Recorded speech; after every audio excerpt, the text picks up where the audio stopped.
ఆకుపచ్చ అడవిలో లోతుగా జంతువులు సంతోషంగా కలిసి జీవించాయి. ఒక ఎండ ఉదయం, ఒక పెద్ద పగుళ్ళు అడవి గుండా ప్రతిధ్వనించాయి. నదిపై పాత చెక్క వంతెన విరిగింది. జంతువులు తమ అభిమాన పండ్లను పొందడానికి మరొక వైపుకు దాటలేరు.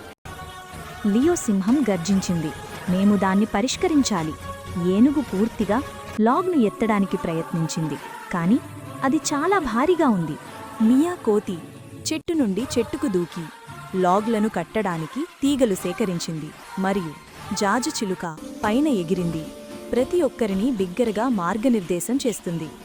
ఎడమ, కుడి, పర్ఫెక్ట్. రోజంతా కలిసి పనిచేసిన తరువాత వారు బలమైన కొత్త వంతెనను నిర్మించారు. వారు దానిని దాటినప్పుడు పండ్లు మరొక వైపు వేచి ఉన్నాయి, తీపి మరియు జ్యూసీ.